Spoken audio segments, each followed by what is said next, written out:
Hey everyone, today we have a special video that I am making.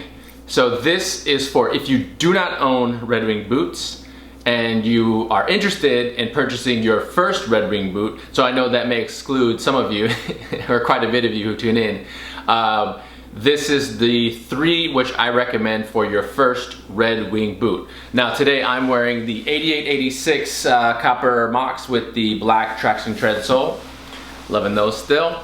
Okay, so let's say you want to buy your first Redwing boot, and let's say you live in Liverpool, England, and your name is Peter. Hey Peter. So these are the top 3 boots that I would recommend for your first purchase, okay? So here we go. And the 3 are actually behind me. So when people usually ask me, okay, which Redwing boot should I buy? I will initially guide them towards the Beckman because the Beckman is going away and it's a fantastic boot. So maybe a few of you are wondering why there's no mock toe in the first recommendations for your Redwing boot, and that's simply because if you have the confidence to wear a mock toe with, let's say, a suit, that's probably why that's why I don't have them in the 3 first purchase of, or your 3, sorry. That's why I don't have the mock toe in the list of your first Redwing boot. Simply because these 3 you can absolutely dress up or dress down. This one you may have, as long as your Iron Ranger is in good condition, you can dress it up with a nice wool slack. But as soon as it starts to get beat up, I wouldn't recommend dressing it up too much.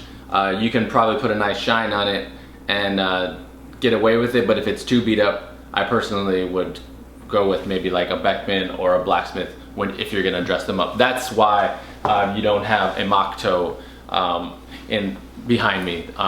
The Beckman you can definitely dress up. This is a great premium leather on here, and the sole isn't too thick to get away with dressing it up. And then of course the Blacksmith looks really good with jeans with denim and also with a nice trouser. It has the sole is a bit slimmer than the Beckman, so you can get away with a little bit more dressy with these. So yeah, that's why you don't see any mock toe with the thicker sole, because let's say the only way I can see getting away with a mock toe if you had some trousers that were cropped, so you were showing a great deal of the boot, and then you had a jacket, then maybe I can see wearing the mock toe, but that's quite trendy, and I don't know how many folks feel confident wearing that. But so if you're wondering why there's no mock toe, that's the reason. So here we have this is the 9011 in black cherry, the Beckman with the Rochia outsole. This boot I usually will recommend if you are looking to purchase a first Redwing boot, or let's say you already have a Redwing boot and you're looking for your next one. I usually point to the Beckman simply because it's going away, and to me it is quite perfect boot. Okay, secondly, I would recommend the good old Iron Ranger. Iron Ranger is very comfortable, the break-in is minimal, and it is just an absolute classic. You can wear it, essentially if you, well, I'm not gonna go there with the sole, but this boot is an absolute classic, very comfortable, and something that you can wear all day. Okay, that would be my second. The third, actually I shouldn't say, well yeah, I guess so.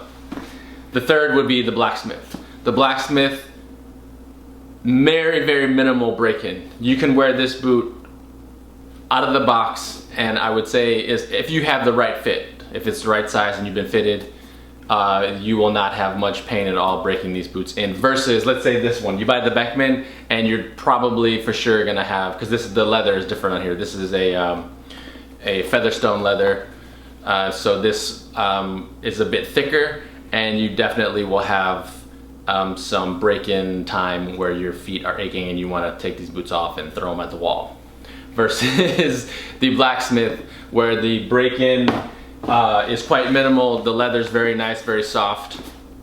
They have this is the Black Prairie. We have the Briar, which you guys know I really love. The Copper Rough and Tough, which is fantastic. And then you can sometimes find the Hawthorne, which I also have, which is really nice. Oh, and then there's also the Charcoal Rough and Tough, which I have. So the Blacksmith is something that I would also recommend as a first purchase for the boot. So let's take a closer look at all three of these, and we'll see which one that you end up liking, Peter. All right, let's do it. Okay, so now let's take a closer look at each of the boots. So this is the Beckman, as most of you will know who have been watching my videos. This is a Featherstone leather with the Rochia outsole. Now this leather is a bit thicker if you're a first-time buyer of Redwing boots, so this boot will definitely have a break-in period which will be a bit rough for you, just to let you know. This one I like because you can dress it up, you can dress it down. I really love the leather, and I just love the Rochia outsole. So that's why. And also this boot is going away.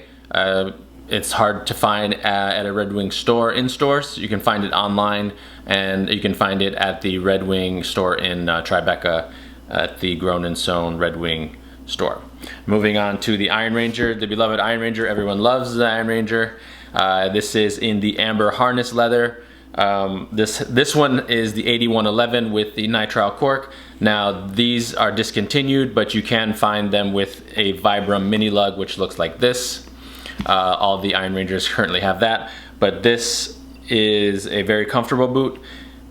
Again, dressing it up is not that easy unless the boot is in great condition, in my opinion. Some folks, they can dress it up, they do what they do, but in my opinion, this one, just because that cap toe, it's a little bulbous once it's broken in, and sometimes with a slimmer trouser, it just looks a bit odd to me. But this is a very comfortable boot indeed once broken in, and I don't find that the break-in is that bad at all with these, because it's slightly bit wider here, and so you're not getting much pinching if you have the right fit. And then moving on lastly to the Blacksmith. This one, the Blacksmith, I think is the perfect first boot for Redwing because the break-in is minimal, the leather is very supple. You have the Vibram mini lug on here. You can dress this up, you can dress this down. You have speed hooks and eyelets. Some folks don't like the speed hooks, and they remove those.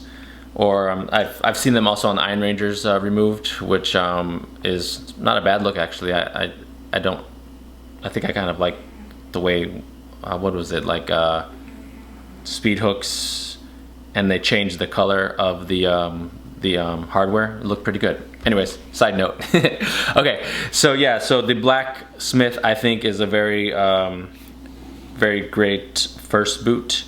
They make these in, as I said, the Copper Rough and Tough.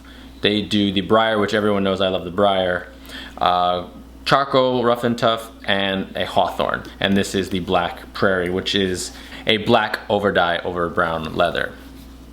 This is actually, I haven't even really worn these. I can't say much about it. So the Blacksmith is something that I strongly recommend as well. Thank you so much for watching, especially you, Peter. I hope that these recommendations work out, and if you are looking for your first Redwing boot, anyone out there, I hope that one of these choices is to your liking. Thank you so much, and see you guys next time. Be a boot. Guys, a quick side note. So if you remember when Redwing had those online exclusives with the round toes and the mock toes and like the blue suede, everything that was really hard to find, and most of them were Japanese exclusives. So I ended up, if you remember, buying the 8174 round toe in the black suede. So it comes to find out this is a blends and Redwing collaboration some time ago. I guess it was like 2012, 2011, 2012. And so it was the creative director, Tak Kato, who designed these boots. And apparently these are pretty exclusive, which I had no idea. And got pretty lucky that I actually have these and added these to the collection. And yeah, the 8174 in the black rough out round toe. Who knew? I guess I got lucky. I saw them when they had the online exclusives, and I was drawn to them, and I guess I lucked out. But that's something that I found really cool, and I had no idea. So the 8174, a collab with Blends and Redwing.